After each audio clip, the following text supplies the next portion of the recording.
our brand new commissary. We're going to be playing a little game today. I have a couple diets that I'm going to make for you guys, and I want you guys to see if you can decide what animals eat these diets. So we're going to start today with this diet right here. This is what the finished product looks like. And it's a pretty simple diet, which is why we're going to start with it for today. First things first, we're going to put on some gloves because this job can get a little messy. So here at the zoo, we have to make diets fresh for all of our animals every single day.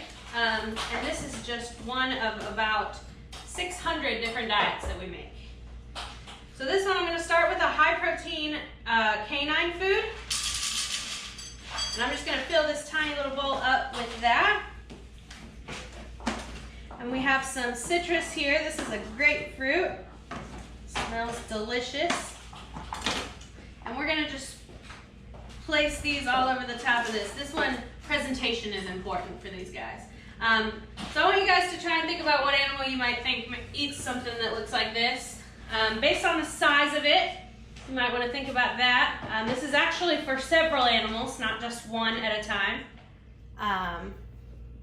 Let me know what you guys think, and we'll find out what animal eats it shortly. Alrighty guys, we're back with our completed diet, and we have the receivers of this diet here for you guys today. And this one is a little creepy and a little crawly. Madagascar hissing cockroaches. And we're gonna see if they're hungry this morning. So, even though they are creepy and crawly, insects are a lot like you and I, and they deserve a little more respect than they get, I think. Especially these Madagascar hissing cockroaches. Because these guys are decomposers. So in the wild, they eat things like fallen vegetation off the forest floor, and they actually return nutrients back to the soil. Under human care, though, we give them this high-protein dog food and lots of fruits and veggies. You see they have oranges today. Come on, buddy. Let me show you where the food is. There you go. Let's kind of break down the name Madagascar hissing cockroach. You can probably guess that they are from Madagascar. Madagascar is one of the coolest places in the world, if you ask me, because they have some of the best biodiversity in the world.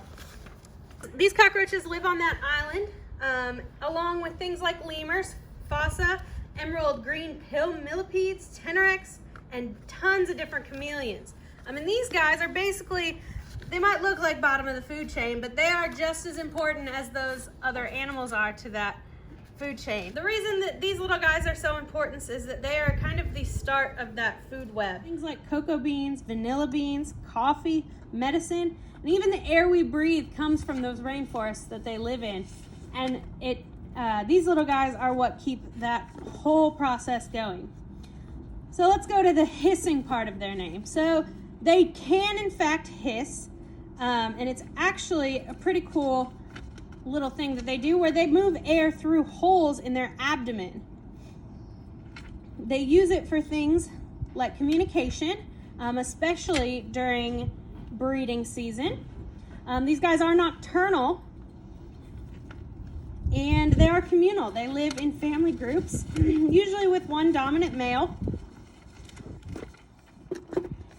And although they don't have wings and cannot fly, they are great climbers. Madagascar hissing cockroaches are the largest species of cockroach and can grow up to 3 inches long. And they live about 2 to 3 years. You can see they have this hard external shell. We call that an exoskeleton. Like other insects, they have 6 legs and 3 body parts, which is the head, thorax, and abdomen. The males have these little protrusions you might be able to see. They're called horns. They're like bumps on the top of their head, and they use those for combat. The females do tend to be a little bit larger than the males. Well, we're gonna return these little guys back to their colony and the rest of their friends, but I hope you guys learned just a little bit about these guys and don't feel so creeped out by them.